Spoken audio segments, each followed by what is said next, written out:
Hey guys, what's up? It's Joe Rady from Rady's Rides. I'm here at the 2019 Auto Show, and we have the one that all of you have been waiting for. This is the 2021 Mustang Mach E. So let's talk a little bit about this crossover that's wearing the Mustang pony up front. It's been since 1964 and a half when the Mustang first appeared, and I don't think anybody would have ever thought in a million years that we would see a crossover with that Mustang nameplate, the Mach E, and the pony up front. But what's surprising is that Ford representatives are saying that at the end of the day, this crossover, even though it isn't a muscle car, definitely has tons of power because you could get this many different ways. Rear-wheel drive, all-wheel drive, and even a GT model that will have around 400 horsepower. Let's go ahead though and dive into the look of this Mustang Mach E. So the Ford Mach E, you could see the heritage that's going on. Now, if you're wondering where they get Mustang from, they actually did some styling cues. The headlight design, all LED with those daytime running lamps. As we come down, we have functional air curtains, a lot of gloss black, and then a large splitter across the bottom. Of course, there's no reason for a grille, but you have a simulated grille, and there's that Mustang. I am gonna zonk it. This car should not have a Mustang on it or be called a Mustang. It should just be called the Mach E.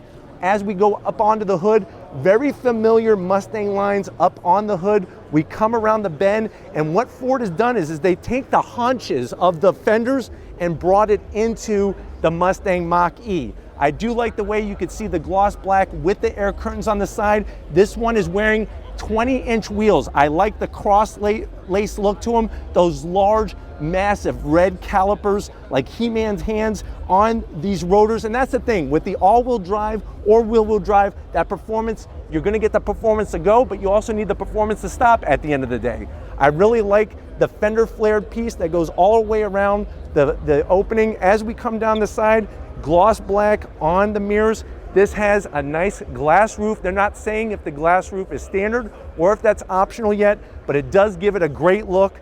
We come down that belt line, very distinctive line. You can see the extension of the sill down there. There's that Mach E 4X all-wheel drive.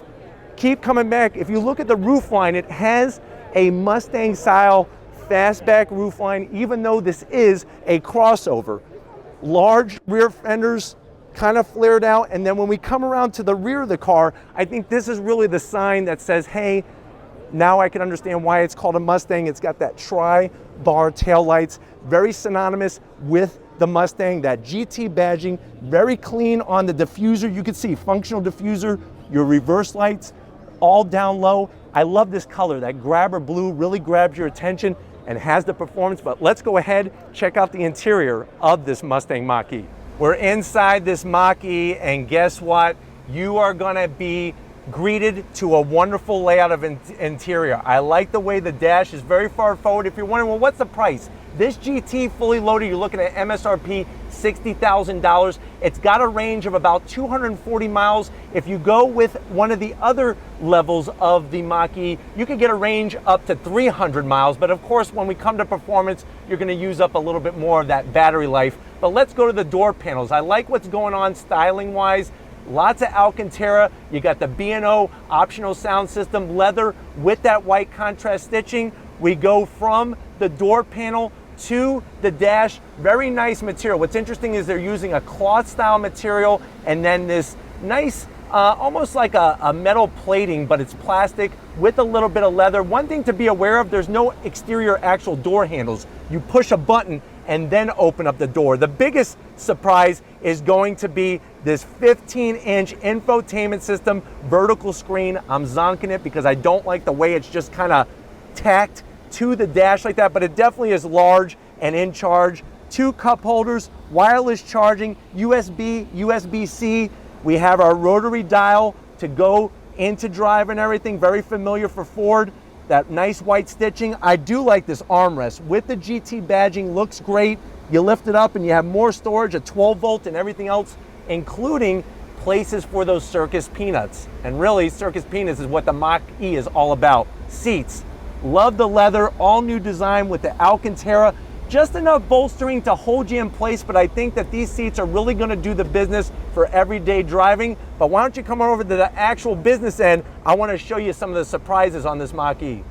All right, guys, business time behind the wheel. Of course, you're gonna get full electric assist on the Mach E. What's wonderful though, steering wheel, great size, great thickness, a little bit of Alcantara trim on that bottom, some cross stitching. I like the Mustang Pony, even though technically to me this is not a Mustang. You do have a 10-inch infotainment system screen, full with your speedometer, your range, and everything else. That's 10-inch plus the 15-inch, so you're looking at 35 inches of technology. Have you ever heard that before? Overall, lots of headroom, even with the glass roof. We do have to wrap it up because there's a lot of people here. I would love to show you more. Let me go ahead and show the front. So I'm gonna pick this up and show the room that we have up front here. Obviously, the hatchback is gonna have plenty of room, but you lift this up, and what's really wonderful is that you have enough room, I would say, for 2 carry-ons, plus all that cargo space in the back. But this is only the beginning. We will be bringing you more of the Mach E. Expect to see it at Walker Ford. These are gonna go on sale probably late 2020, but it's really innovative, and it's nice to see Ford stepping up to the plate with their first really entry into the EV segment. But if it's cars like these you want to see on Rady's Rise, leave a comment in the comment section. If you're new to the channel and you're on your way out, hit that subscribe button. I promise you it's worthwhile coming back for more. If you are a subscriber, thank you for being part of the Rady's Rise family. If you want to help us keep making great content for you, click the link in the description. Get yourself some Rady's Rise merch. I got to give it up to my wonderful wife, Lori, fighting the crowds, getting on the stand with me, and not giving a damn about what anybody thinks. So thank you, Lori, for all your hard work. And just like always, I'll see you on the next ride.